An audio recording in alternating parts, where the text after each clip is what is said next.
Sir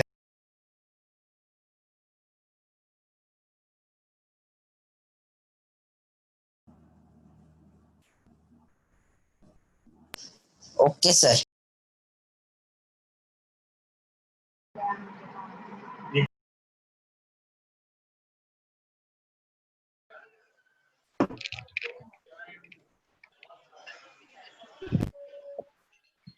sir sir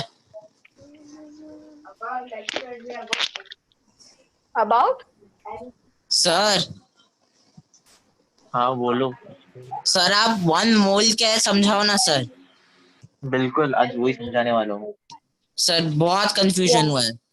नहीं नहीं नहीं, आज नहीं होगा कंफ्यूजन, आज पूरा डिटेल में सिखाया जाएगा सब कुछ। मोल से थैंक लेके you sir. Gram, atomic weight सब कुछ सिखाया जाएगा। हाँ हाँ हाँ चाहिए सर, वही चाहिए। Okay thank you sir.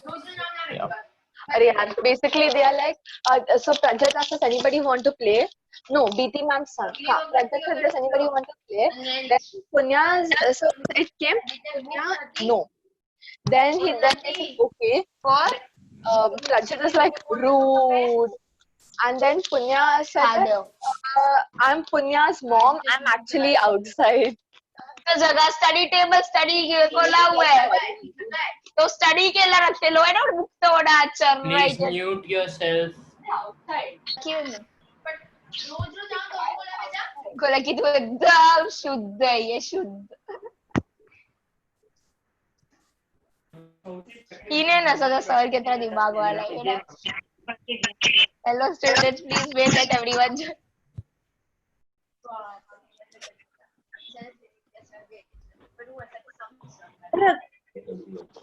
मतलब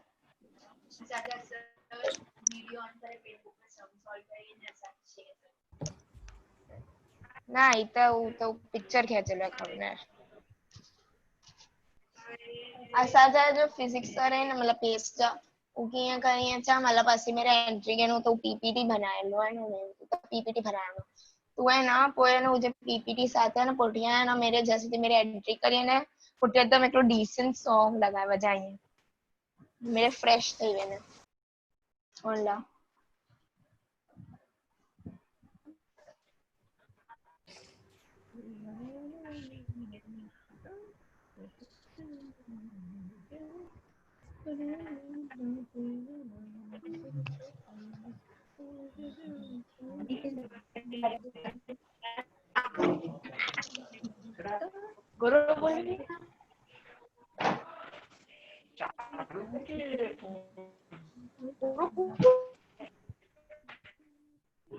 स्टार्ट करते हैं आज की मीटिंग, लेक्चर स्टार्ट करते हैं।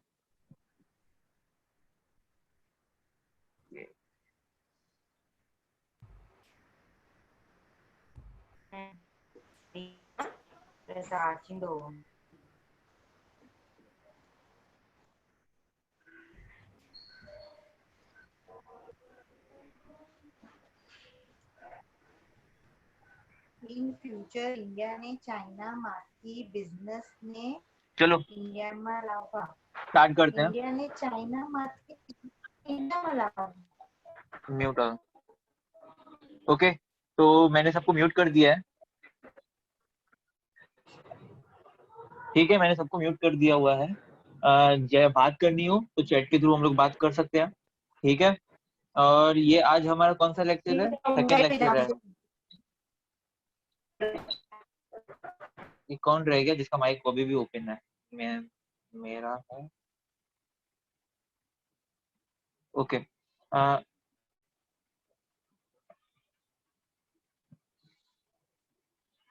तुमको कब दिख रहा कि मैंने स्पेक्टिकल्स पहने हुए हैं?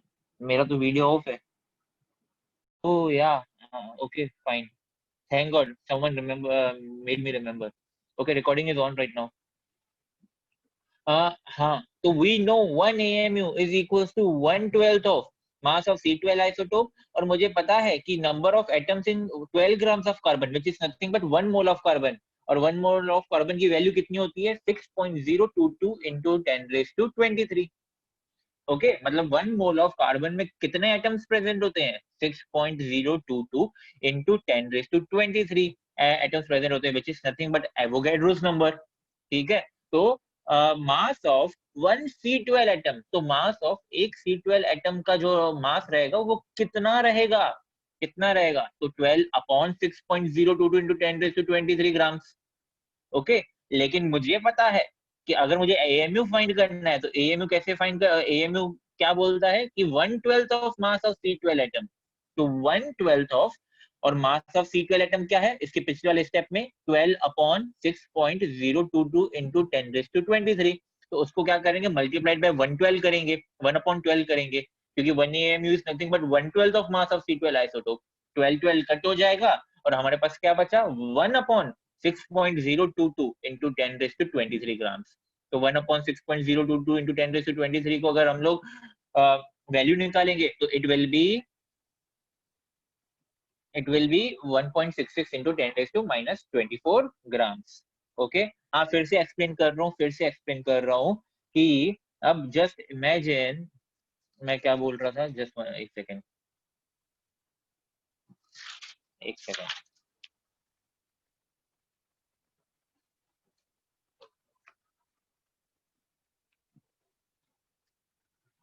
जब तक ये देख लो, पेज देख लो।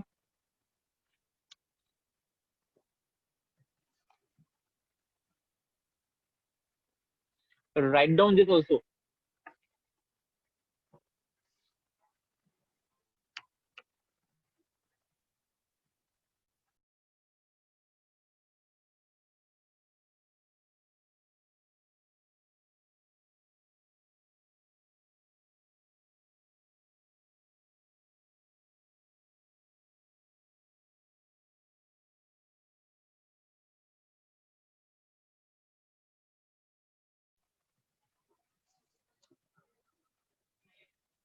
हाँ,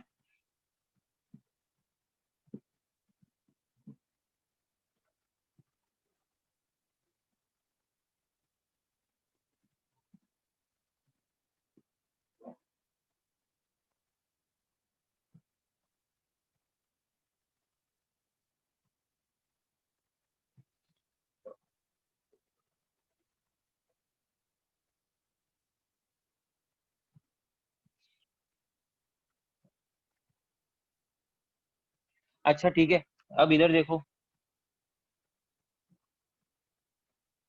कुछ नहीं दिख रहा।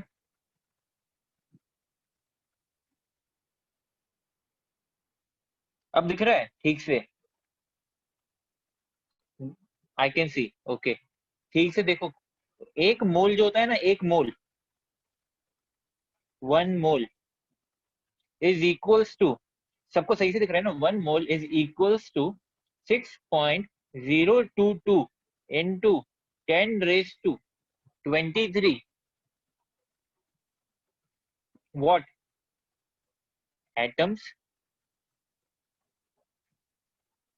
particles, uh, molecules,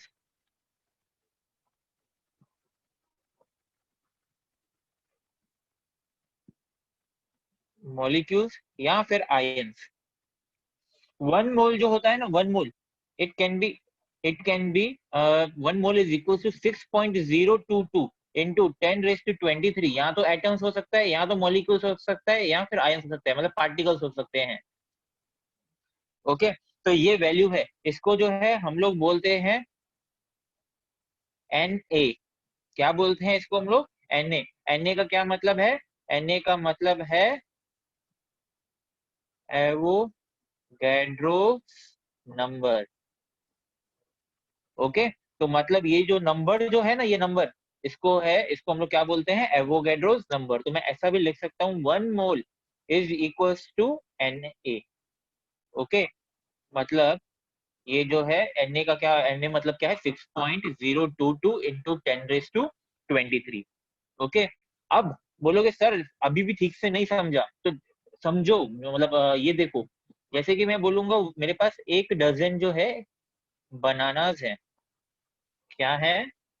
bananas. मेरे पास 1 डजन बनानास है, तो बताओ मेरे पास कितने बनानास हुए, कितने बनानास हुए? बिल्कुल सही, 12 बनानास हुए। मतलब मैं इंस्टेड ऑफ राइटिंग 12 बनानास मैं क्या बोल सकता हूँ कि I have 1 dozen of bananas. अगर मैं बोलता हूँ मेरे पास 1 डजन पेन है, मेरे पास अभी एट प्रेजेंट मेरे पास एक ही पेन है, लेकिन अगर सपोज मैं ऐसा बोल रहा हूँ कि सपोज मेरे पास जो है 1 डजन पेन है, तो वैसे ही मेरे मतलब क्या मेरे पास कितनी पेन्स हैं? 12 पेन्स हैं। वैसे ही मैं बोल रहा हूँ कि मेरे पास 1 मोल ऑफ कार्बन है, मेरे पास क्या है? 1 मोल ऑफ कार्बन है। तो बताओ मेरे पास कार्बन के कितने एटम्स हैं? मेरे पास कार्बन के कितने एटम्स हैं? जैसे डजन का वैल्यू 12 होता है, वैसे ही एक मोल का वैल्यू क्या होता है? 6.022 इंटू 10⁻23 कार्बन एटम। समझा? जैसे एक डजन का वैल्यू 12 होता है, वैसे ही एक मोल का वैल्यू 6.022 इंटू 10⁻23 होता है। और वो जो है अगर सपोज मैं बोलता हूँ एक मोल ऑफ मेरे अ, मेरे पास कार्बन मॉलिक्यूल है, सपोज कार्बन का एक मॉलिक्यूल है, एक मोल ऑफ कार्बन मॉलिक्यूल है। इमेजिन मैं मॉलिक्यूल में बात कर रहा हूँ, अभी मैं एटम में बात नहीं कर रहा हूँ। तो बताओ एक मोल ऑफ हाइड्रोजन का मॉलिक्यूल है, तो बताओ मेरे पास हाइड्रोजन के कितने मॉलिक्यूल्स हैं? 6.022 इंटू 10⁻23 मॉलिक्यूल्स हैं। अगर मैं बोलता हूँ मेरे पास 1 मोल ऑफ सोडियम आयन है, तो बताओ मेरे पास सोडियम के कितने आयन्स हैं? मेरे पास सोडियम के 6.022 इंटू 10⁻23 सोडियम आयन्स हैं। जैसे कि मैंने इधर ऊपर बात की थी कि एक मोल जो है उसका वैल्यू जो ये कांस्टेंट रहेगा, उसको जो है या तो हम लोग एटम्स हो सकता है, या तो फिर वो मॉलिक्यूल्स हो सकता है, या फिर आयन्स हो सकता है, कोई भी पार्टिकल हो सकता है। ठीक है? क्वेश्चन में बोलेगा कि बताओ कि एक mole of suppose hydrogen ions कितने होते हैं, तो तुम लोग बोलोगे 6.022 इंटू 10⁻23 आयंस रहते हैं। बताओ एक मोल ऑफ कार्बन एटम है, तो उसके कार्बन के एटम्स कितने हैं? तो 6.022 इंटू 10⁻23। तो mole is nothing but it is a way to represent, it is a unit to represent number of, it is a unit, mole is nothing but a unit to represent number of carbon atoms। मेरे पास 2 mole carbon है। Suppose एक और चीज दिखाता हूँ, suppose मेरे पास H2 plus O2 है, उससे क्या बनेगा? H2O बनेगा। अब H2 प्लस O2 है, उससे क्या बना? H2O बना। तो अब इसको बैलेंस करेंगे। अब अगर इसको बैलेंस करेंगे तो H के एटम्स यहाँ पे 2 हैं, H के एटम्स यहाँ पे भी 2 हैं, ऑक्सीजन का एटम यहाँ पे 2 है, लेकिन यहाँ पे जो है 1 है। तो यहाँ पे क्या होगा? यहाँ पे मैं क्या लगा दूंगा? 2 लगा दूंगा। उस चक्कर में यहाँ पे मुझे 2 डालना पड़ेगा, क्योंकि हाइड्रोजन यहाँ पे 4 हो चुका है, इसके वजह से बैलेंस हो गया। तो मतलब मैं क्या बोल सकता हूँ?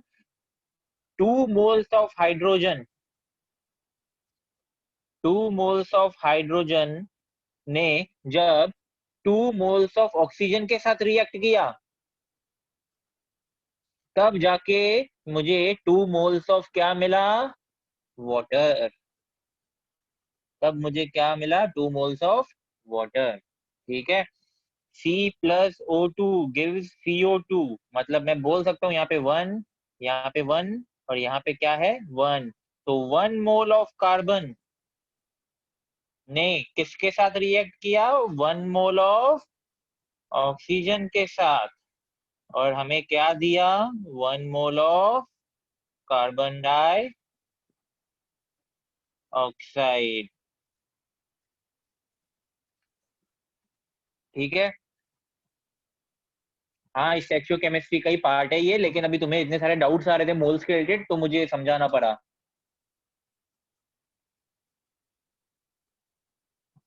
हाँ बिल्कुल सही, यहाँ पे हाँ मिस्टेक हो गई, यहाँ पे ये 1 है। ओके? तो 2 मोल्स ऑफ हाइड्रोजन जब 1 मोल ऑफ ऑक्सीजन के साथ मिक्स होगा तो 2 मोल्स ऑफ वाटर बनेगा। ओके ओके, तुमको समझ में आ गया बेसिकली मोल्स क्या है? तो मोल की वैल्यू जो है हमेशा क्या रहती है? 6.022 इंटू 10⁻23। ओके,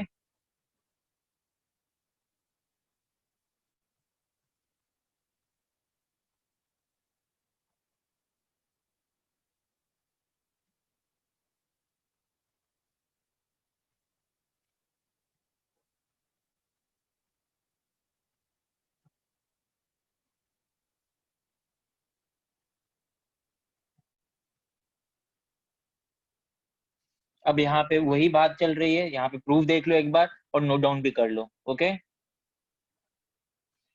फिर से एक बार बता रहा हूँ, हमें पता है कि एक एएमयू जो होता है, 1 एएमयू जो होता है वो क्या होता है? 1/12 of mass of C12 atom. ये तो हमने डेफिनेशन में पढ़ लिया कि 1 एएमयू क्या होता है? 1/12 of mass of C12 atom.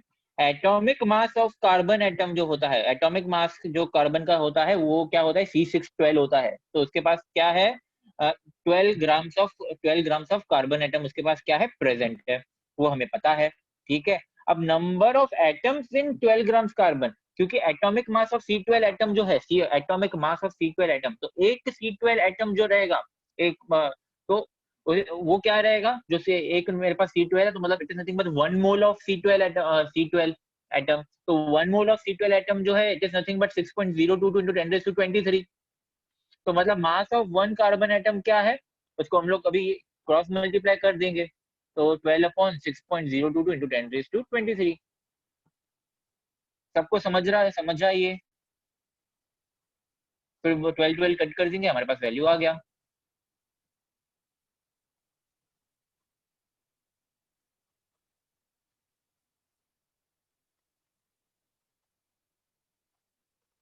ठीक है, रुको मैं बता रहा हूँ फिर से,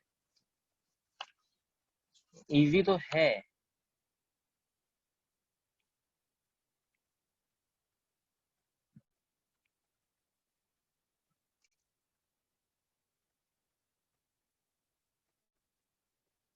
ठीक से देखो, अब यहाँ पे जो मैं बोल रहा हूँ समझो। एक एएमयू जो है ना, वो है 1/12 ऑफ C12 एटम। ठीक है, 1/12 of C12 atom. Atomic mass, क्योंकि कार्बन जो होता है वो होता है C612, तो कार्बन का जो मास होता है, कार्बन का जो मास है वो 12 होता है। तो अगर मैं उसको ग्राम्स में देखूं तो मतलब कार्बन का जो मास होता है वो कितना होता है? 12 ग्राम्स।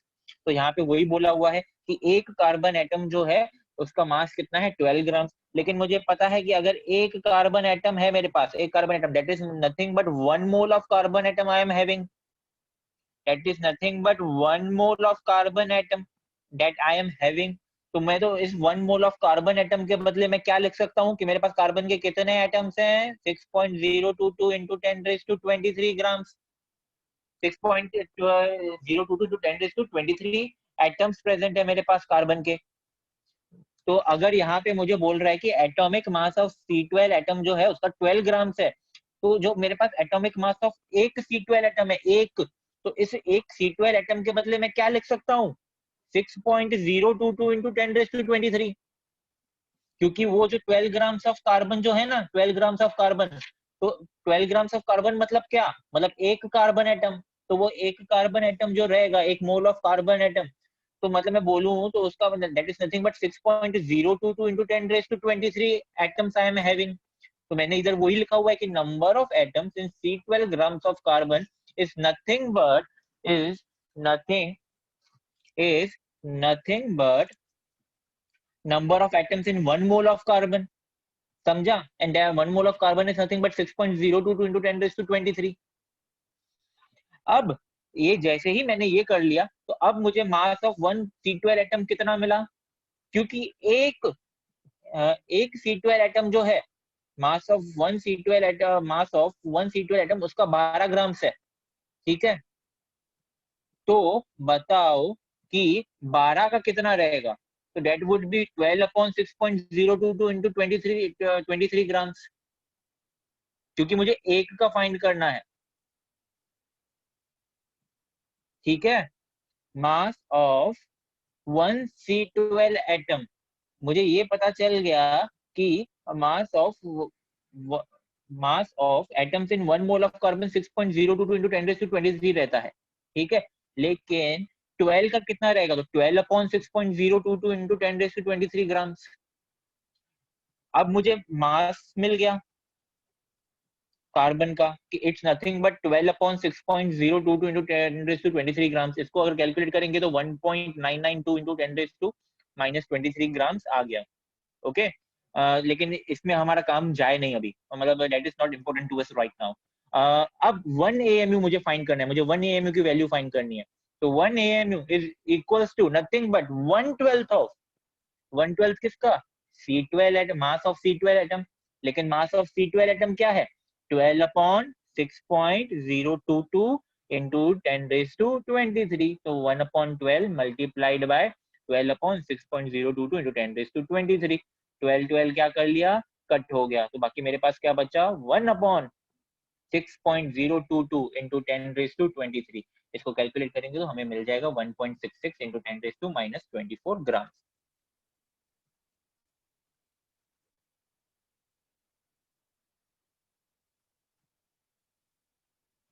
समझा?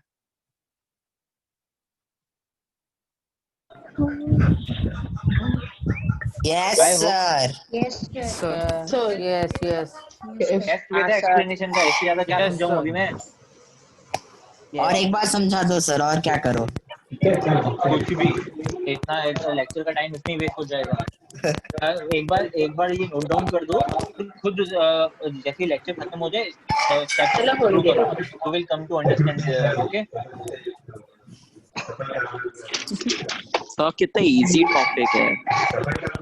आई नो, और देखो इसको एक्सप्लेन करने के लिए अरे मुझे इतना टाइम लग रहा है, और टाइम मतलब तुम लोग बार बार पूछ रहे हो मुझसे एक ही चीज। ओके, तो हम लोग आगे बढ़े, ठीक है। तो इस तरीके से जो है हमने प्रूव कर लिया कि 1 AMU जो है वो होता है 1.66 into 10⁻⁻24 ग्राम, ओके। सबने नोट डाउन कर दिया ना? Yes, sir.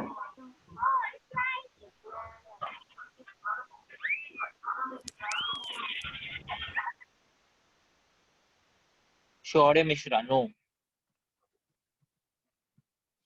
शौर्य मिश्रा जल्दी नोट डाउन करो, 2 मिनट में मैं पेज चेंज करूंगा। 2 मिनट भी नहीं, 1 minute, you have 1 minute.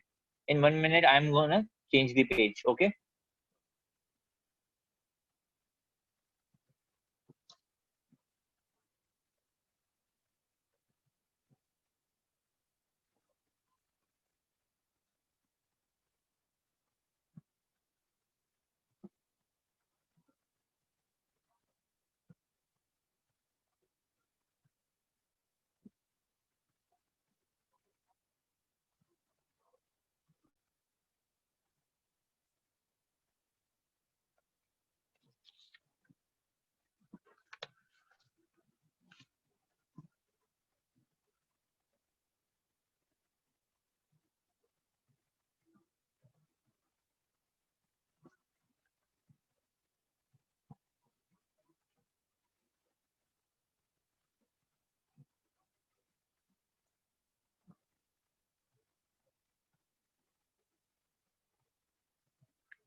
Nice explanation sir, हाँ हाँ मस्का मार रहे हो।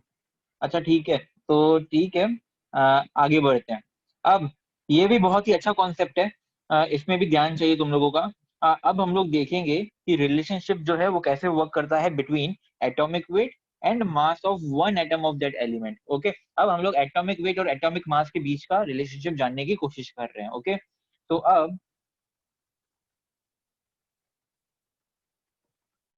देखते हैं, let the atomic weight of an element be X. Suppose एक एलिमेंट का एटॉमिक वेट कितना है, एक्स है, ठीक है। तो अब if the atomic weight of an element is X, तो that one atom of that element will be x times heavier than 1/12 of atom of C12 isotop, क्योंकि एटॉमिक वेट की डेफिनेशन ही हमने ये पढ़ी हुई है कि atomic weight is nothing but number of times an atom is heavier than 1/12 of atom of C12 isotope. तो अगर एक एटम का एटॉमिक वेट x है तो मतलब वो क्या होगा, वो x टाइम्स हेवियर रहेगा किससे, 1/12 of mass of an atom of C12 isotope. ठीक है, तो mass of one atom of element is equal to x times of 1/12 of atom of C12 isotope. तो x times mass of 1/12 of C12 isotope. ठीक है, bracket में देखो मैंने क्या लिखा हुआ है, मास of 1/12 of atom of C12 isotope, bracket में ये लिखा हुआ है मैंने। लेकिन मुझे पता है कि 1 AMU is also equals to the 1/12, but 1 AMU is also equals to the 1/12 of mass of an atom of C12 isotope. तो मतलब ब्रैकेट में जो मैंने 1/12 of mass of C12 isotope लिखा है उसके बदले मैं क्या लिख सकता हूँ, 1 AMU लिख सकता हूँ। That is nothing but mass of an one atom of an element will be equal to x bracket में 1 AMU, क्योंकि उसके बदले मैंने क्या लिख दिया, 1 AMU। इन शॉर्ट उस एटम का मास कितना रहेगा, x AMU रहेगा। तो मतलब इससे हमने क्या कंक्लूड किया कि एक एटम का अगर वेट अगर x है तो उसका उस एलिमेंट का मास भी कितना होगा, x AMU। तो वैसे ही अगर एक कार्बन एटम है और अगर कार्बन सर एटम आप मुझे अनम्यूट क्यों करना चाहते हो? हाँ सर, सर क्या सबको अनम्यूट करना चाहते हैं। हाँ तो थोड़ा आवाज तब चाहिए लगता है। तो जब अच्छा ठीक है, तो यू स्टूडेंट मैं आंसर देने के लिए तुम्हें जो है अनम्यूट कर रहा हूँ कि कोई आंसर देगा मुझे। You don't want that chat पे कोई बात करें? क्या हुआ ओके, सर? सुनाई मैं नहीं वो आया। तो अगर सपोज कार्बन एटम है और उसका कार्बन एटम है और उसका एटॉमिक वेट 12 है, तो बताओ उसका मास कितना होगा? 12 AMU। 12 वेरी गुड, AMU, समझा, जो 12 उसका AM। एटॉमिक 12 वेट है AMU। वही उसका मास रहेगा। तो सपोज एक एटम है, उसका एटॉमिक वेट जो है वो है 16, तो बताओ वो 16 AMU। तो 16 बताओ कि AMU। वो 16 कितने AMU. उस एटम का कितना ग्राम है मेरे पास। मैंने एएमयू पूछा ही नहीं, मैंने Sir, ग्राम्स repeat में the पूछा, question. ग्राम्स में। 16 into 1.66 into 10 raised to minus 24 grams. हाँ वेरी नाइस, हाँ your name? Jovita. Jovita. Yes. क्या मुसीबत है। Okay fine, okay Jovita, very nice. तो समझा तुम, कन्वर्जन समझ गए कैसे तुमने वेट से जो है ग्राम्स में कन्वर्ट किया। ओके, तो अगर तुम्हें वेट दिया हुआ है तो उससे तुम लोग जो हो कैसे ग्राम्स में कन्वर्ट कर सकोगे वो तो देख लिया ना तुम लोगों ने अभी। अगर मुझे ऑक्सीजन दिया हुआ है उसका जो वेट जो है वो 16 है, तो मुझे ग्राम्स में अगर पूछेंगे तो मैं कैसे कन्वर्ट करूंगा, 16 AMU 1 AMU is equal to what, 1 AMU is nothing but 1.66 into 10 raised to minus 24 ग्राम। लेकिन मेरे पास जो है वेट कितना दिया हुआ है, 16, और एटॉमिक वेट का कोई भी यूनिट नहीं होता, लेकिन मास में अगर उसको करेंगे तो 16 AMU हो जाएगा, और 16 AMU 1 AMU जो है 1.66 into 10 raised to minus 24 होता है। तो वैसे ही 16 AMU कितना होगा, 16 into 16 into 1.66 into 10 raised to minus 24 gram. Okay, तो इस तरीके से हमने कन्वर्जन्स देख लिए। ठीक है, Sir, अब please हमने show the previous page. इस तरीके से जो है हमने जो है कन्वर्जन देख लिया, एटॉमिक वेट से मास और सर मास पिछला से वाला पेज दिखाओ ना. ये। कितना टाइम लगेगा इसको लिखने के लिए? तो वह समझ गए, एटॉमिक वेट से मास और मास से ग्राम, ये तीनों कन्वर्जन हमने देख लिए अभी। ओके, क्या draw? I hope everyone is done with this. मैं आगे बढ़ाऊं पेज? अरे बाबा कौन पढ़ेगा?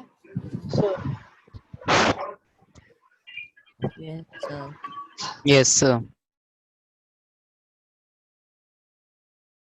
अब यहाँ पे एक सम है, सम सॉल्व करो। एक एटम है एलिमेंट का, the atom of an, note down कर दो ये सबके सब, the atom of N,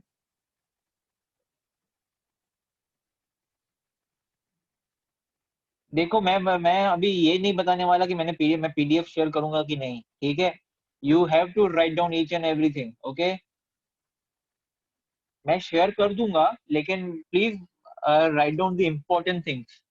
okay, Avni, previous slide. Okay, this is the slide. Okay,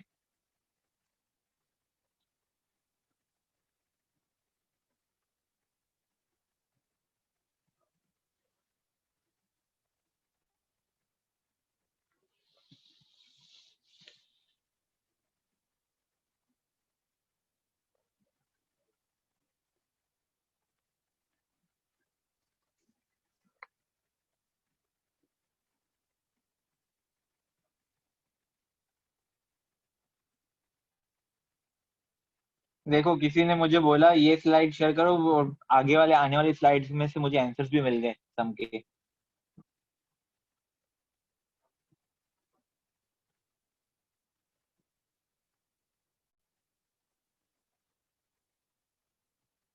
देखो अब ये the atom of an element has a mass of 3.32 into 10 raised to minus 23 grams. तो बताओ कि उसके पास कितने प्रोटॉन, इसके पास 11 प्रोटॉन्स हैं, तो बताओ कि उसके पास न्यूट्रॉन्स कितने हैं।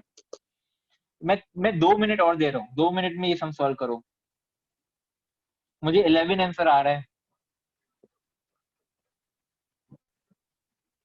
चेक करो 11 आंसर है कि नहीं। 19, ओके, 12, 15, 9, इतने सारे आंसर, इतने सारे numbers, 9, 12, 15, 11।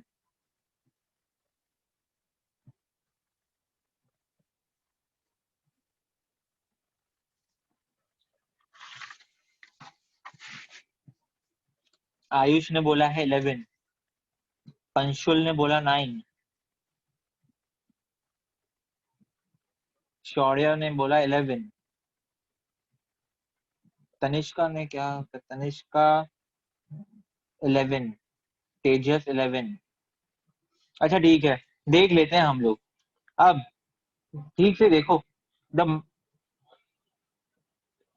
the mass of one atom of the element is 3.32 into 10 raised to minus 23 ग्राम। ठीक है, तो इसको पहले सबसे पहले हम लोग एएमयू में कन्वर्ट करेंगे।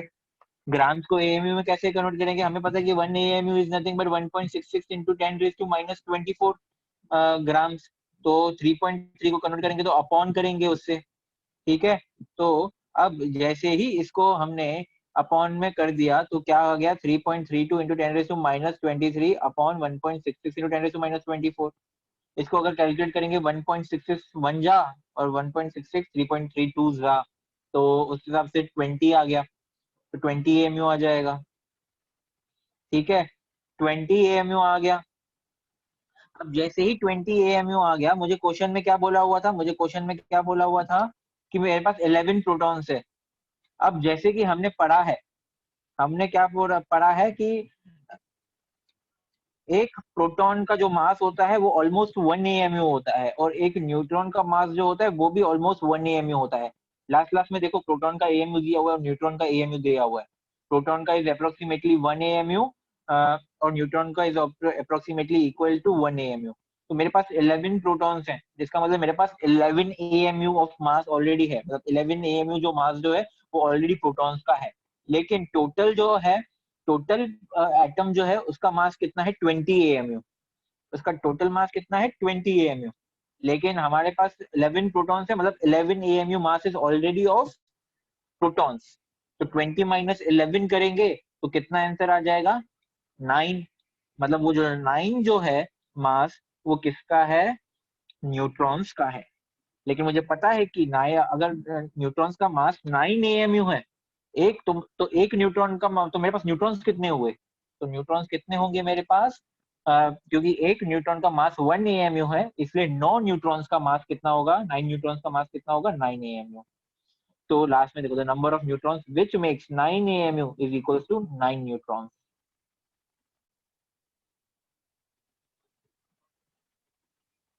समझा सबको, ये आगे बढ़ सकते हैं।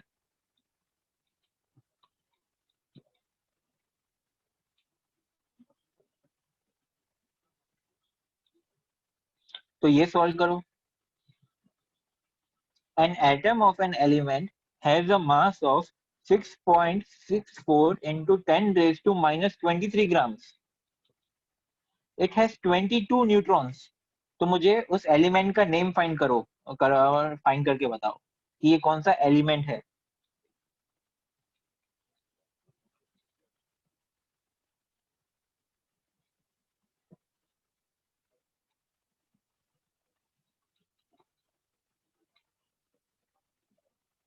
सबसे पहले अबीर का आंसर आ गया, नाइस अबीर। मानशा का आ गया,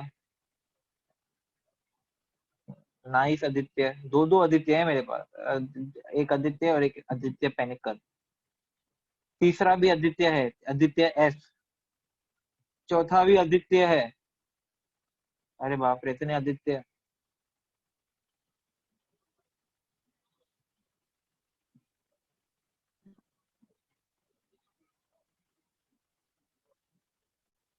हाँ Samudra, actually the correct answer is argon. Okay, Samudra ने कैल्शियम भी लिखा हुआ है, दैट्स रॉन्ग। कैल्शियम का मास 40 है, लेकिन उसके पास कभी भी 22 न्यूट्रॉन्स नहीं होते। कैल्शियम के पास 22 न्यूट्रॉन्स नहीं होते। ओके, समझ में आ गया तुम्हें? या इट्स एर्गोन। जिस जिसका आंसर, जिस जिसने जो है एर्गोन बताया है, हाँ बिल्कुल, कैल्शियम में जो है 20 न्यूट्रॉन्स होते हैं। तो this element can't be calcium. Calcium का मास 40 होता है, 40 एमयू, मैं समझ गया कैल्शियम भी होता है, लेकिन बात यह है कि कैल्शियम के पास 22 न्यूट्रॉन्स नहीं होते। ओके, तो एर्गोन इज करेक्ट और कैल्शियम इज रॉन्ग। ओके, तो ये हो गया।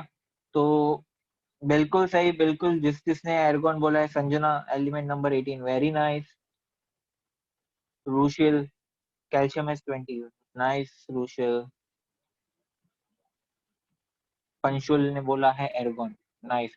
सबको समझ में आ गया, तो आगे बढ़ते हैं। ओके, अब नेक्स्ट जो है हमारा, वो है हम आइसोटोप्स के ऊपर बढ़ेंगे। ठीक है, अब आइसोटोप्स क्या है बेसिकली? अब आइसोटोप्स जो है, that is they are nothing but elements having same atomic number but different mass numbers. ऐसे एलिमेंट्स को हम लोग क्या बोलते हैं? आइसोटोप्स बोलते हैं। Atoms of the same element with different mass numbers are called isotopes, जैसे कि प्रोटियम, ड्यूट्रियम और ट्रिटियम। ठीक है, अब अगर इधर प्रोटियम को देखोगे, तो प्रोटियम जो है, इसके पास एक प्रोटॉन होता है। वेदांती कौन सा क्वेश्चन? ओके, प्रीवियस क्वेश्चन देख लो जल्दी, just note down the question. Okay,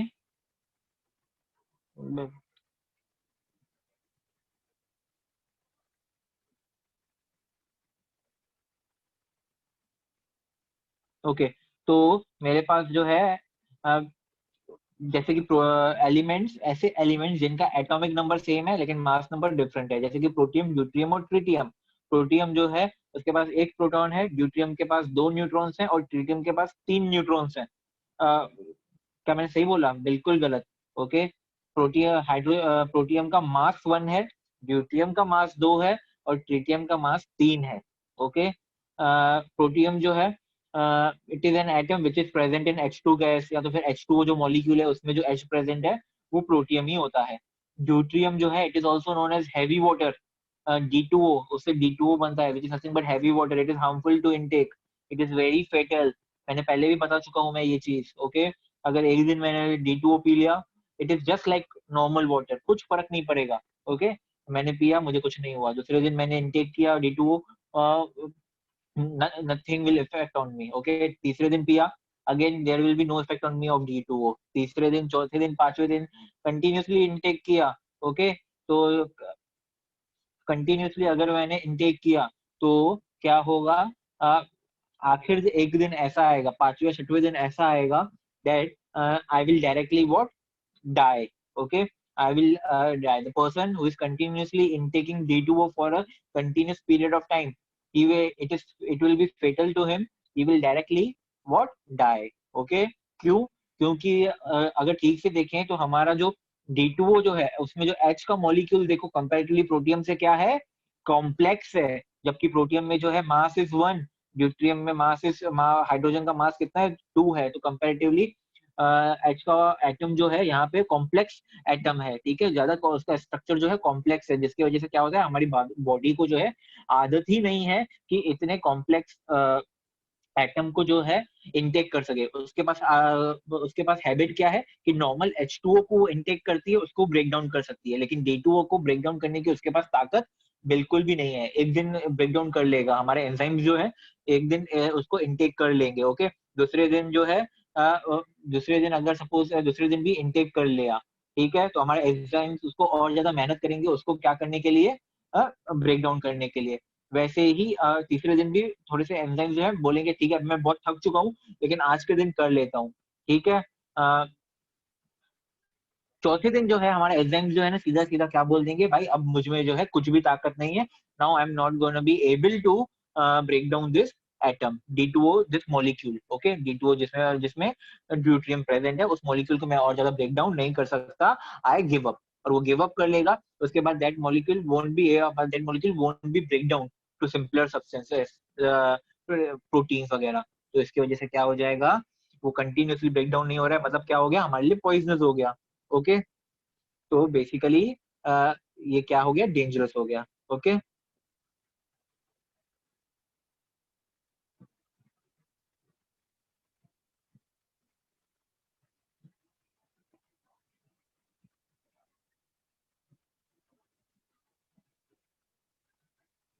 okay सबको समझ गया। उसके बाद तीसरा जो है वो है ट्रीटियम।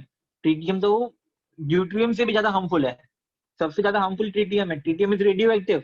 रेडियो एक्टिव मतलब क्या कि रेडियो एक्टिव, संजना मैं रिप्लाई कर रहा हूँ, जस्ट 1 सेकेंड, एक बार टॉपिक खत्म हो जाए। ट्रीटियम ट्रीटियम तो सबसे ज्यादा हार्मफुल है, तो रेडियो एक्टिव है, ओके। तो रेडियो एक्टिव है तो मतलब क्या कि उससे तो मतलब अल्फा बीटा गामा रेज जो है मतलब हार्मफुल है, कैंसर भी हो सकता है, तो उसके तो सामने ही नहीं जाना चाहिए। एंड इट इज वेरी हाँ अनस्टेबल न्यूक्लियस है उसका, और बहुत ही अर्थ पे जो है ना रेयरली अवेलेबल है, ओके। तो बेसिकली समझ में आ गया तुम्हें कि बेसिकली क्या फर्क है। तीनों के तीनों हाइड्रोजन के एटम्स हैं, तीनों के तीनों ही हाइड्रोजन के एटम्स हैं, लेकिन तीनों के तीनों ही हाइड्रोजन के एटम्स हैं, लेकिन देखो कितना फर्क है तीनों में, ओके। अब सबसे पहले संजना ने पूछा कि डी टू कहाँ पे यूज करते हैं। डी टू का यूज जो है बेसिकली उसको हम लोग जो है नॉर्मल मॉडरेटर यूज करते हैं किसी किसी रिएक्टर्स में, ओके, क्योंकि वो जो है ना न्यूट्रॉन्स को जो है ना बहुत स्लो डाउन कर देता है, ठीक है। तो ये जो है बहुत ही हाई लेवल का है, लेकिन ठीक है मतलब इतने हमारे काम का नहीं है। लेकिन क्रिश गाला, ओके क्रिश गाला को अनम्यूट कर, क्रिश गाला पूछ ले क्वेश्चन। तो basically it is used in some of the nuclear moderators, okay, in some reactors, okay. उसको हम लोग मॉडरेट करने के लिए कुछ रिएक्टर्स में यूज करते हैं। पूछ ले क्रेश।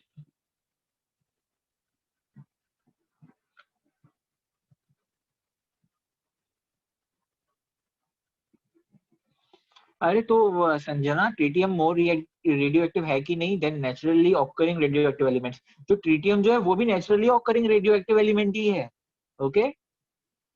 ट्रीटियम खुद में भी naturally occurring radioactive element है, लेकिन अगर if you are asking the question कि क्या ट्रीटियम जो है प्लूटोनियम या तो यूरेनियम से ज्यादा रेडियो एक्टिव है, तो नहीं, उनसे ज्यादा रेडियो एक्टिव नहीं है। प्लूटोनियम और यूरेनियम तो न्यूक्लियर वॉर्स क्रिएट करने के लिए काम आते हैं। हिरोशिमा और नागासाकी के ऊपर प्लूटोनियम और ये यूरेनियम और प्लूटोनियम ही गिरे हुए थे, okay.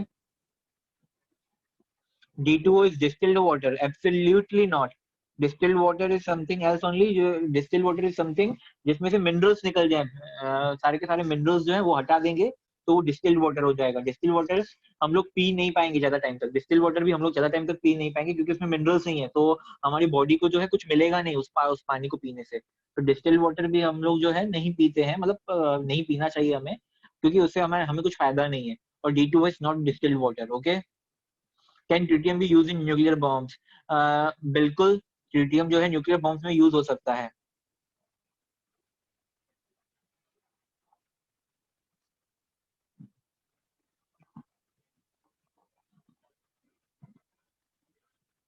Deuterium is radio active ना? ना, ड्यूटियम रेडियो एक्टिव नहीं है। Tritium is found in the abundance on the moon, Ishan ने बोला है। देखो अब मुझे इसके बारे में ज्यादा पता नहीं है, मे भी किसी डिस्कवरी में देख लिया होगा तुमने, अब मुझे आइडिया नहीं है इसके बारे में। How are the chemical properties different? नहीं, ये कुछ भी क्वेश्चन है।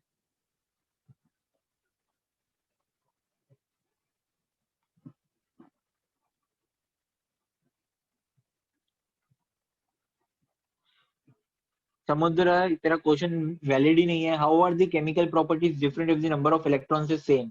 केमिकल प्रॉपर्टीज डिफरेंट कैसे हैं जब इलेक्ट्रॉन्स जो है वो सेम है। ये क्वेश्चन ही आगे समझ में आ जाएगा तुझे, इसके बारे में भी पढ़ने वाले हैं।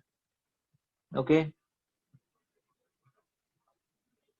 तो ट्रिटियम कैन बी ड्रंक और नॉट? एब्सोल्युटली नॉट, क्योंकि ड्यूट्रियम जो है उसको भी हम लोग पीते थोड़ी है। ड्यूट्रियम जो है जो उसको हम लोग ऑक्सीजन के साथ मॉलिक्यूल बनाते हैं, जो डुओ बनता है, और नॉर्मल प्रोटियम को जो है उसको ऑक्सीजन के साथ रिएक्ट करवाते हैं तो वाटर बनता है। तो ट्रिटियम खुद में तो ड्रिंकेबल तो प्रोटियम और ड्यूट्रियम भी नहीं है, और ट्रिटियम जो है उसके साथ ऑक्सीजन के साथ वो रिएक्ट होता ही नहीं है बेसिकली, तो उससे तो कुछ होगा ही नहीं। Can we find D2O in normal water? Normal water मतलब H2O। H2O में D2O कैसे मिलेगा? D2O खुद में एक अलग हो पूरा मॉलिक्यूल है। But tritium isn't found on moon. Isn't found on moon. Okay. Sanjana बोल रही ट्रिटियम नहीं मिलता मून पे।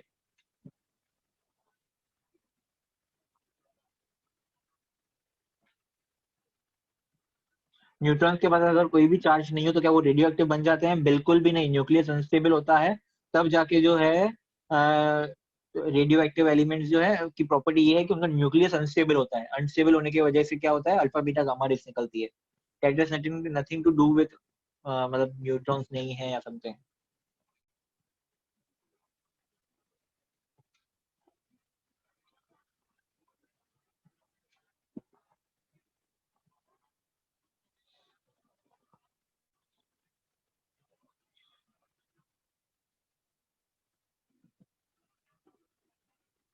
D2 और H2 को मिक्स कर देंगे तो क्या होगा? कुछ नहीं यार, मिक्सचर हो जाएगा।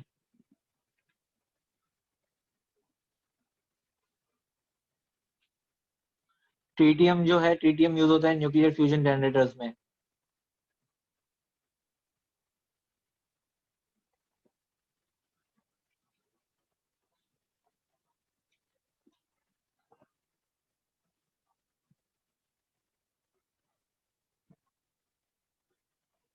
अरे प्रोटॉन्स तो होते हैं न्यूक्लियस में ईशानवी, प्रोटॉन्स तो होते हैं ना न्यूक्लियस में।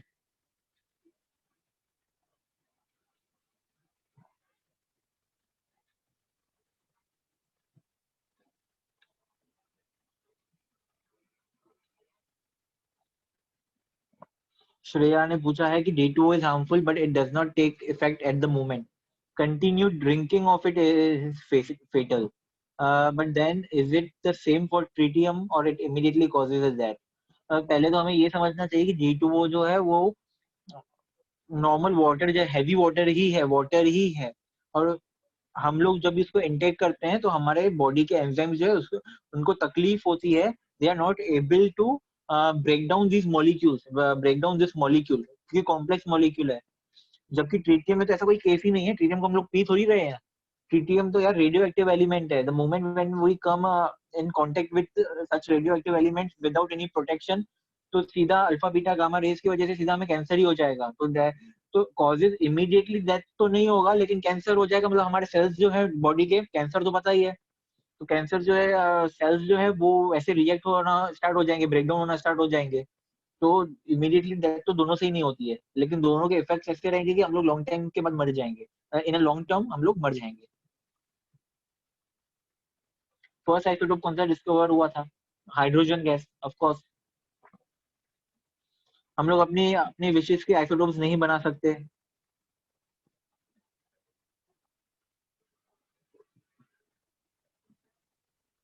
अब बहुत हो गया। अब जो है हमारा डाउट्स के ऐसे वाले देखो, जितने डाउट्स मैं क्लियर कर पा रहा हूँ यहाँ पे क्लियर कर रहा हूँ, बाकी के डाउट्स ऑन व्हाट्सएप। ओके, तो व्हाट्सएप पे जब मैं भेजता हूँ ना शेड्यूल की व्हाट्सएप डाउट्स हैं, तो तब ये ऐसे क्वेश्चन पूछा करो। ओके, अब आगे बढ़ते हैं। Special feature, can you explain the previous problem? कौन सा प्रीवियस प्रॉब्लम? प्रीवियस प्रॉब्लम तो हमने आधा घंटा पहले किया था, तुझे अभी याद आ रहा है? क्रिश, अक्षत, हाँ ठीक है, डाउट्स है, मैं समझ गया तुम्हें, लेकिन अभी डाउट सेशन खत्म, अभी नेक्स्ट टॉपिक स्टार्ट। डाउट पूछना बाद में व्हाट्सएप पे। Okay, special features of H11 basically isotopes के स्पेशल फीचर्स क्या है? सबसे पहले तो स्पेशल फीचर सबको पता ही होंगे कि they have the same atomic number but different mass number. उनका एटॉमिक नंबर सेम है और मास नंबर क्या है? डिफरेंट है, जिसकी वजह से मैं ये बोल सकता हूँ कि उनके पास नंबर ऑफ न्यूट्रॉन्स डिफरेंट है। Okay, they have the same number of electrons and protons but different number of neutrons. such atoms of the same element are called isotopes. Okay, यहाँ पे देखो कुछ एग्जांपल्स दिए हुए हैं आइसोटोप्स के, जैसे मैग्नीशियम का देख लो। मैग्नीशियम के 3 आइसोटोप्स हैं, मैग्नीशियम 24, मैग्नीशियम 25 और मैग्नीशियम 26। नाइट्रोजन के जो है 2 आइसोटोप्स हैं, नाइट्रोजन के 2 आइसोटोप्स हैं, नाइट्रोजन 14 एंड नाइट्रोजन 15। ऑक्सीजन के जो है 2 आइसोटोप्स हैं, 16 और 17, और कार्बन के 2 आइसोटोप्स हैं, 12 और 13। ओके, अब physical properties and chemical properties of isotopes पढ़ लेते हैं। बेसिकली आइसोटोप्स अगर ठीक से देखोगे ना तो आइसोटोप्स जो है ना उनके फिजिकल और केमिकल प्रॉपर्टीज के बारे में फिजिकल और केमिकल प्रॉपर्टीज के बारे में हम लोग क्या पढ़ सकते हैं कि आइसोटोप्स जो है ना उनकी केमिकल प्रॉपर्टी सेम रहती हैं लेकिन उनकी फिजिकल प्रॉपर्टीज क्या होती हैं? डिफरेंट। ओके, तो जैसे कि फिजिकल प्रॉपर्टीज एक एलिमेंट के, जैसे कि मास हो गया, उसका एटॉमिक वेट हो गया, मास एटॉमिक वेट वगैरह जो भी है ना, वो क्या होते हैं कि उसकी फिजिकल एक सब्सटेंस की फिजिकल प्रॉपर्टीज किसके ऊपर डिपेंड होती हैं? उसके मास के ऊपर, उसके एटॉमिक वेट के ऊपर। ओके, तो isotopes of the element have different weights, जिसकी वजह से हम लोग क्या बोल सकते हैं? Resulting in a difference in their physical properties like density, melting point, boiling point etcetera. तो इसलिए उनकी फिजिकल प्रॉपर्टीज क्या होती हैं? डिफरेंट रहती है, डिफरेंट रहती है, और फिजिकल केमिकल प्रॉपर्टीज क्या होती हैं? सेम रहती है। ओके, क्योंकि chemical properties depends on the number of electrons present in the valence shell, और सबके पास, क्योंकि सबके पास सेम नंबर ऑफ प्रोटॉन्स है तो इसका मतलब सबके पास सेम नंबर ऑफ इलेक्ट्रॉन्स भी है, तो इसकी वजह से उनकी केमिकल प्रॉपर्टीज क्या होती हैं? सेम, और फिजिकल प्रॉपर्टीज क्या होती हैं? डिफरेंट। ओके, सबको ये चीज समझ में आ गई?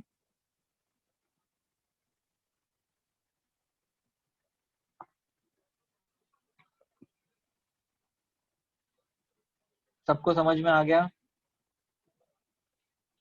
चेंज करूं पेज?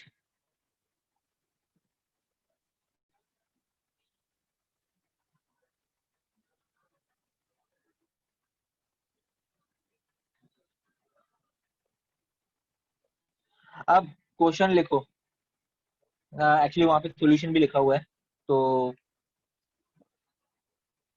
अब ठीक है, कुछ फैक्ट्स देख लेते हैं। फिजिकल प्रॉपर्टीज क्या? फिजिकल प्रॉपर्टीज क्या डिफरेंट ना? हाँ, of course physical properties are different और केमिकल प्रॉपर्टीज सेम होती हैं। ठीक है, अगर ठीक से देखोगे ना, बेसिकली तुम लोग ऐसा समझो कि अगर आइसोटोप्स ऐसे एलिमेंट्स हैं, सेम एलिमेंट्स हैं जिनका मास नंबर इज डिफरेंट, जिनका क्या है? मास नंबर डिफरेंट है, क्योंकि उनका मास इज डिफरेंट तो मतलब उसका एटॉमिक वेट भी डिफरेंट रहेगा। समझ गए? मतलब mass is different, mass is a physical property, तो उसका एटॉमिक वेट भी डिफरेंट है, मास भी डिफरेंट है, बेसिकली उनकी फिजिकल प्रॉपर्टीज क्या हो गई? डिफरेंट हो गई। और केमिकल रिएक्शंस कैसे होते हैं? बिकॉज ऑफ इलेक्ट्रॉन्स ओनली, और इलेक्ट्रॉन्स जो फर्स्ट शेल में इलेक्ट्रॉन्स है दो, फिर उनसे कभी केमिकल रिएक्शंस होते हैं क्या? नहीं। वैलेंस शेल में जो इलेक्ट्रॉन्स प्रेजेंट होते हैं उनसे केमिकल रिएक्शंस होते हैं। तो अगर ठीक से देखोगे तो आइसोटोप्स जो होते हैं ना उनके पास जो है ना सेम एटॉमिक नंबर होता है, मतलब सबका एटॉमिक नंबर क्या है? सेम, मतलब सबके पास इलेक्ट्रॉन्स क्या है? सेम। तो अगर सबके पास सेम इलेक्ट्रॉन्स है मतलब सबके पास लास्ट वैलेंस शेल में क्या है? सेम नंबर ऑफ इलेक्ट्रॉन्स है, तो मतलब सबकी केमिकल प्रॉपर्टीज भी क्या होंगी? सेम। ओके, समझा जो मैं बोल रहा हूँ? कुछ फैक्ट्स देख लेते हैं। Two elements share the record for the highest number of isotopes. ठीक है, जेनॉन और सीजियम। ठीक है, तो जेनॉन और सीजियम जो है इनके पास जो है हाई नंबर ऑफ आइसोटोप्स रहते हैं। ठीक है, समझ में आ गया? और सीसियम का भी सेम है।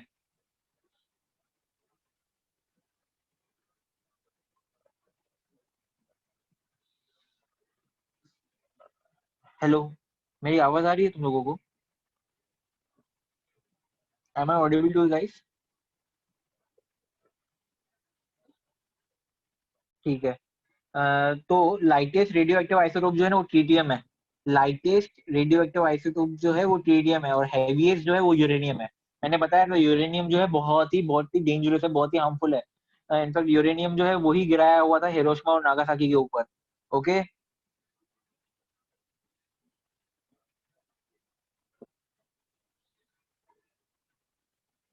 नहीं लेक्चर खत्म नहीं हुआ है, 15 मिनट और हैं। The atomic weight of an element have more than, highest number of isotopes जो है वो दो के पास है, जेनॉन और सीजियम। ओके, दोनों के पास 36 आइसोटोप्स हैं, ठीक है। और लाइटेस्ट रेडियो एक्टिव आइसोटोप जो है वो ट्रीटियम है, लाइटेस्ट रेडियो एक्टिव। और हैवीएस्ट रेडियो एक्टिव आइसोटोप जो है वो यूरेनियम है। Okay, heaviest heaviest radioactive isotope is uranium and lightest radioactive isotope is tritium. अब अगर इधर ठीक से देखो, if an element can exist in form of two or more isotopes then the average atomic mass of an element is calculated. ये formula है, ठीक है, ये फॉर्मूला याद रखनी है सबको कि अब एक एलिमेंट जो है वो एग्जिस्ट कर पा रहा है इन टू और मोर आइसोटोप्स, तो उसका एवरेज एटॉमिक मास कितना होगा। तो अब एवरेज एटॉमिक मास फाइंड करने के लिए कैसे करेंगे, average atomic mass is nothing but atomic mass of all the isotopes of that particular element. Okay, तो average atomic mass is equals to sum of percentage composition of an isotope multiplied by atomic mass of that isotope divided by 100। ठीक है, मतलब क्योंकि average निकाल रहे हैं ना, तो एवरेज निकालने के लिए ये फॉर्मूला यूज होगी, percentage composition of N isotope, कि कितने परसेंटेज में वो एयर में अवेलेबल है, atomic mass of that isotope, उसका मास कितना है आइसोटोप का। कि अगर जैसे कि O16 और O17 है, तो O16 है तो O16 का मास कितना होगा 16, कितनी परसेंटेज में अवेलेबल है 50% में अवेलेबल है, तो 50 मल्टीप्लाइड बाई 16। ओके, और फिर डिवाइड बाई हमेशा क्या करेंगे 100 करेंगे, ठीक है, क्योंकि हाँ हम लोग जो भी निकालते हैं परसेंटेज तो 100 में ही निकालते हैं ना। तो अब क्वेश्चन लिखो जल्दी, क्वेश्चन तुम्हारा है, write down the question which I am giving you right now। जल्दी जल्दी, two isotopes of chlorine are, मेरे पास दो आइसोटोप्स हैं क्लोरीन के, two isotopes of chlorine are Cl35 and Cl37। दो आइसोटोप्स हैं क्लोरीन के, Cl35 and Cl37। okay, 35 is 35 and 37 are the masses of those particular mass number of those isotopes of chlorine। okay, तो Cl35 and Cl37 ये दो isotopes हैं chlorine के। The percentage of Cl35 isotope in nature is 75%। The percentage of Cl35 isotope in nature is 75%। Cl35 isotope का जो percentage है that is 75% and the remaining is Cl37 isotope।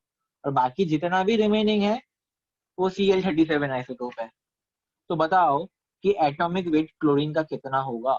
What should be the atomic weight of chlorine?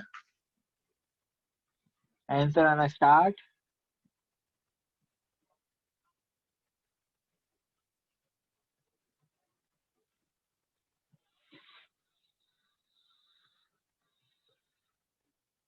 Chirayu shortcut नहीं, calculate करके बता कि 35.5 क्यों use करते हैं। हम लोग इतने टाइम से बोल रहे हैं कि ले बेप फिनाइल पी के चल आगे, तो चल में क्लोरीन जो है वो 35.5 है, तो 2x+1 फॉर्मूला यूज नहीं करता, तो 35.5 कैसे प्रूव करेंगे। तो उसका जो वेट जो है वो 35.5 है, कैसे करेंगे वेट। बिल्कुल, बहुत जनों का आंसर आ गया, तो देख लेते हैं देख लेते हैं।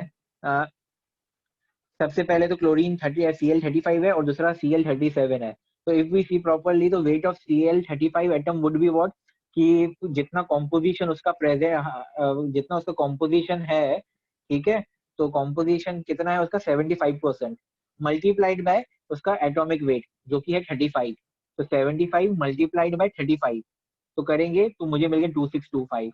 वैसे ही Cl37 का कितना होगा, 37 मल्टीप्लाइड बाय हवा में टोटल तो 100%, एयर में 100% ही रहेगा, 75% तो है Cl35 है, टोटल 100 होता है, तो 100 माइनस 75 कितना 25। तो Cl37 कितना रहेगा 25, तो 25 multiplied by 37 925। Average atomic weight is nothing but sum of these, तो sum of these divide by 100। तो 35.5. तो atomic weight of chlorine is nothing but 35.5. Okay, समझा?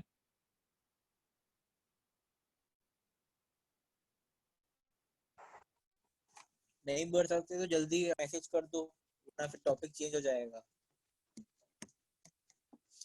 Molecular, can you explain once more? Okay, ठीक है. ठीक से देखो, ठीक से देखो, हमने डेफिनेशन में क्या बोला? फॉर्मूला क्या कहती है? सम ऑफ, ठीक है, सम किसका? कि वो कॉम्पोजिशन उस आइसोटोप का कितना है multiplied by composition of an isotope multiply the atomic mass of that isotope. ठीक है, उसका सम करेंगे फिर डिवाइड बाय 100 करेंगे. ठीक है, तो अगर हम लोग ठीक से देखें तो यहाँ पे जो है क्लोरीन का आइसोटोप Cl35 है. The percentage of Cl35 isotope nature में कितना है? 75%. तो 75 मल्टीप्लाइड बाय किससे? उस Cl35 के एटॉमिक वेट से. तो वेट क्या होगा? 35 है उसका, यहाँ पे Cl35 लिखा हुआ है ना, तो 35 मल्टीप्लाइड बाय 75. तो ये मुझे मिल गया weight of Cl35 atom. Same to same जो है हम लोग Cl37 के साथ करेंगे. नेचर में 100, कोई भी चीज 100% होती है, उसमें से 75% जो है, 75% जो है वो Cl35 है. तो बाकी Cl37 कितना हुआ? 25%. 100 माइनस 75 कितना? 25%. तो 25% Cl37 जो है वो कितना एग्जिस्ट करता है? 25%. तो 25 मल्टीप्लाइड बाय 37 जो कि उसका एटॉमिक वेट है 37. तो 37 मल्टीप्लाइड बाय 25. तो मुझे आंसर मिल गया. अब क्या करेंगे? उनका सम करेंगे, डिवाइड बाय 100. तो 2625 अपॉन 925 डिवाइड बाय 100. तो करेंगे तो 25.5. इसलिए क्लोरीन का एटॉमिक वेट कितना है एक्चुअल नेचर में? 35.5. ओके. मॉलिक्यूलर वेट की बात करें तो मॉलिक्यूलर वेट जो है बिल्कुल एटॉमिक वेट की तरह ही है. Molecular weight is defined as number of times a molecule. वहां पे क्या था? एटम. यहाँ पे क्या पढ़ेंगे? अ मॉलिक्यूल पढ़ेंगे. A molecule is heavier than 1/12 of mass of C12 isotope. Okay, this is also called, वहां पे एटॉमिक वेट को हम लोग क्या बोलते थे? Relative atomic mass. ओके, जैसे उसको हम लोग रिलेटिव एटॉमिक मास बोलते थे, वैसे ही यहाँ पे मॉलिक्यूलर वेट को क्या बोलेंगे? Relative molecular mass. The molecular weight has no weight. वहां पे एटॉमिक वेट का भी कोई मास यूनिट नहीं होता था. यहाँ पे भी मॉलिक्यूलर वेट का कोई भी यूनिट नहीं है. ओके, ग्राम मॉलिक्यूलर वेट क्या है? जैसे ग्राम एटॉमिक वेट था वैसे ही ग्राम मॉलिक्यूलर वेट है. Molecular wait in grams is called gram molecular weight. Okay, I hope यहाँ तक सबको समझ में आ गया. अगर सबको समझ में आ गया तो ये सम सॉल्व करो. Find the molecular weight of CaCO3. जल्दी.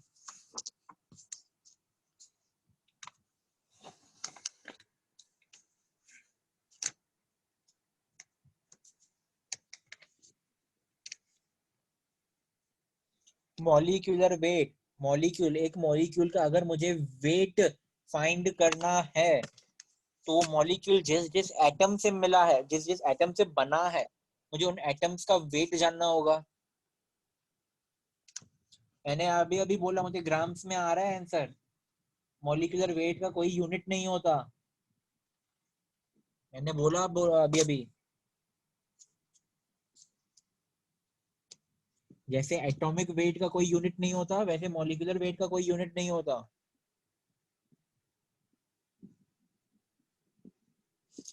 बिल्कुल, आगे बढ़ते हैं. बहुत जनों का आंसर ऑलमोस्ट आ गया. 100. एटॉमिक वेट जो है कैल्शियम का, that is 40. Atomic weight of calcium is 40. Atomic weight of carbon is 12. Atomic weight of oxygen is 16. तो मॉलिक्यूलर वेट सबको प्लस कर देंगे. तो 40 प्लस 12 प्लस O3 है, मतलब ऑक्सीजन के 3 एटम है, 3. तो 3 मल्टीप्लाइड बाय 16. ठीक है, क्योंकि कैल्शियम का एक ही एटम है तो 1 मल्टीप्लाइड बाय 40. सी का एक ही एटम है तो 1 मल्टीप्लाइड बाय 12 प्लस ऑक्सीजन के 3 एटम है तो 3 मल्टीप्लाइड बाय 16. तो टोटल 100. ओके, ये सॉल्व करो. A compound consists of nitrogen and oxygen. Nitrogen atom contributes 28 AMU of mass, whereas oxygen atom contributes 48 AMU. Find the molecular formula and the molecular weight of the compound.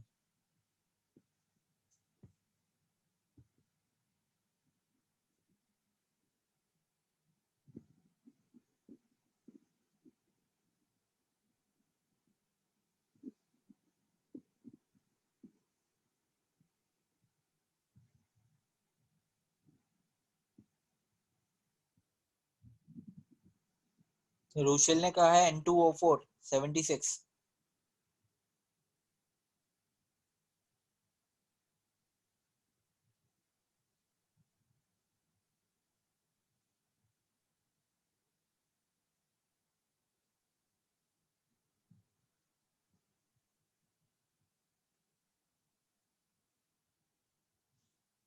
Answer आना start हो गए बहुत जनों के.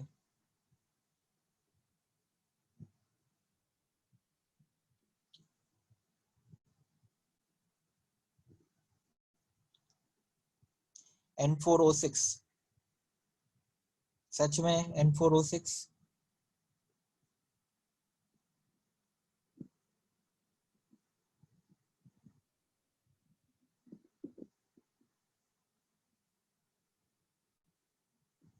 चलो सबका answer almost आ गया. N2O3. Okay, तो N2O3 is the correct answer. ठीक है, तो N2O3 क्या है करेक्ट आंसर, और एटॉमिक मास कितना है 76. बहुत जनों ने आंसर कर दिया. लिखने की जरूरत है क्या? सॉल्व करने की जरूरत है? हाँ या यस और नो, जल्दी बोलो.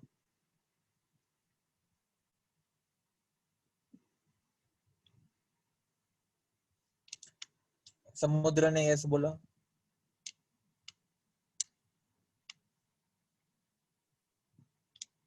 अवनीश ने यस बोला है.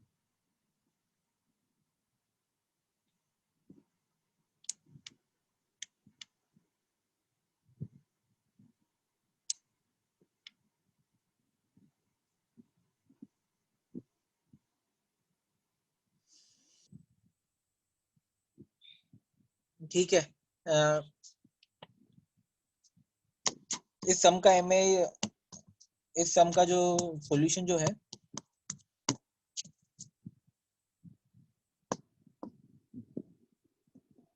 ये बाद में देख लेंगे. जिसने यस बोला है उसको मैं ग्रुप पे, व्हाट्सएप के ग्रुप पे, जो डाउट्स वाला ग्रुप है वहां पे मैं ये इमेज भेज दूंगा सॉल्यूशन की. थर्ड सम.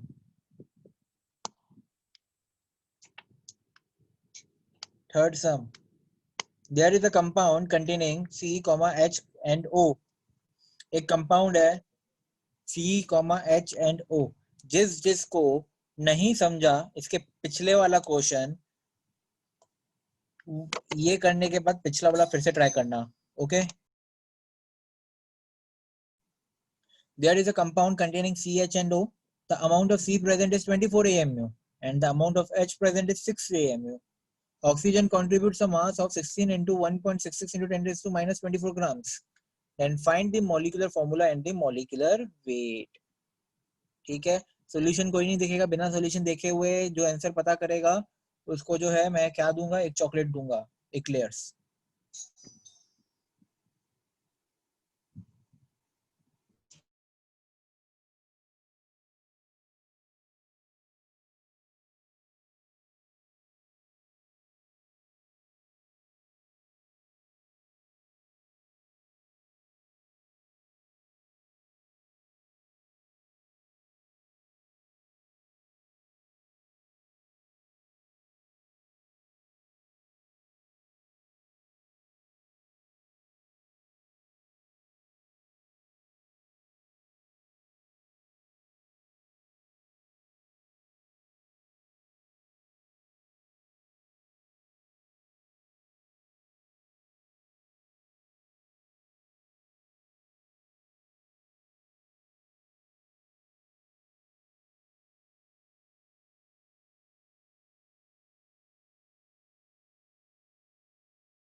हाँ ठीक है, तो बहुत जनों के आंसर्स ऑलरेडी मिल चुके हैं। तो बिल्कुल सही है। एटॉमिक वेट अगर सपोज कार्बन का देखो 12 है, हाइड्रोजन का 1 है और ऑक्सीजन का 16 होता है। क्वेश्चन के हिसाब से जो है एटॉमिक वेट एलिमेंट में 12 है, तो मतलब मेरे पास कार्बन का एक एटम प्रेजेंट है। अमाउंट ऑफ मतलब अमाउंट ऑफ एलिमेंट जो है क्वेश्चन के हिसाब से 24 AMU है, लेकिन एक कार्बन एटम का जो AMU में वेट होता है वो 12 होता है, तो मतलब मेरे पास कार्बन के कितने एटम्स आ गए? 2। हाइड्रोजन के जो है 6 AMU, क्वेश्चन में बोला हुआ है कि 6 AMU जो है वो हाइड्रोजन का प्रेजेंट है, लेकिन मुझे पता है कि एक हाइड्रोजन के पास 1 AMU वेट रहता है, तो उस हिसाब से मेरे पास हाइड्रोजन के एटम्स कितने आ गए? 6 आ गए। ओके, और अगर ऑक्सीजन का देखेंगे तो ऑक्सीजन के पास एक एटम का 16 AMU होता है, और वहां पे भी 16 into 1.66, तो 1.66 into 10 to minus 24 is nothing but 1 AMU, तो 16 AMU मतलब एक ऑक्सीजन का एटम है, तो इस हिसाब से C2H6O, और मॉलिक्यूलर वेट फाइंड करेंगे तो हमें 46 मिल जाएगा। ओके, पवित्र कुछ बोल रहा है? पवित्र बोलो, अनम्यूट कर दिया है पवित्र को। पवित्र बोल।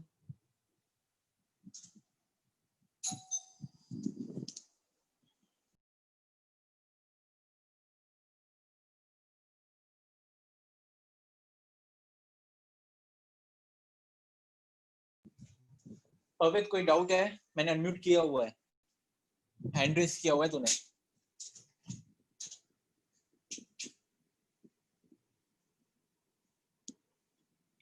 ओके फाइन, तो अब ये सॉल्व करने के बाद पिछले वाले सम पे जाना, जिसका सॉल्व नहीं हुआ वो कर देना। विद दिस आज का लेक्चर जो है हमारा खत्म होता है। नेक्स्ट लेक्चर जो है हम लोग स्टार्ट करेंगे वैलेंसी से, ठीक है? तो नेक्स्ट लेक्चर में हम लोग वैलेंसी से जाएंगे, और एक्लेयर्स नहीं है, एक्लेयर्स हाँ बिल्कुल मिलेगा, सबको मिलेगा एक्लेयर्स, लेकिन मुझे पता कैसे चलेगा किस किसने देख के नहीं देख के किया है?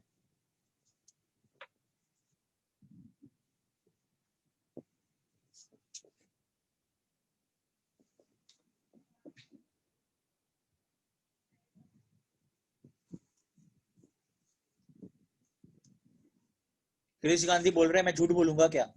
नहीं क्रिश, तू कहाँ झूठ बोलता है?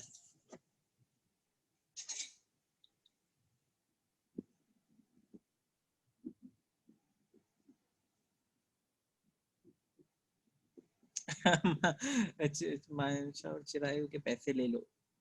अच्छा सर, चॉकलेट ईमेल कर दो।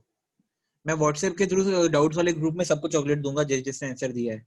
ओके, केक भी दूंगा एक, ठीक है? चॉकलेट छोड़ो, केक भी देता हूँ व्हाट्सएप वाले डाउट्स वाले ग्रुप में। चलो चलो चलो, our lecture has ended right now, so all of you can leave. Okay,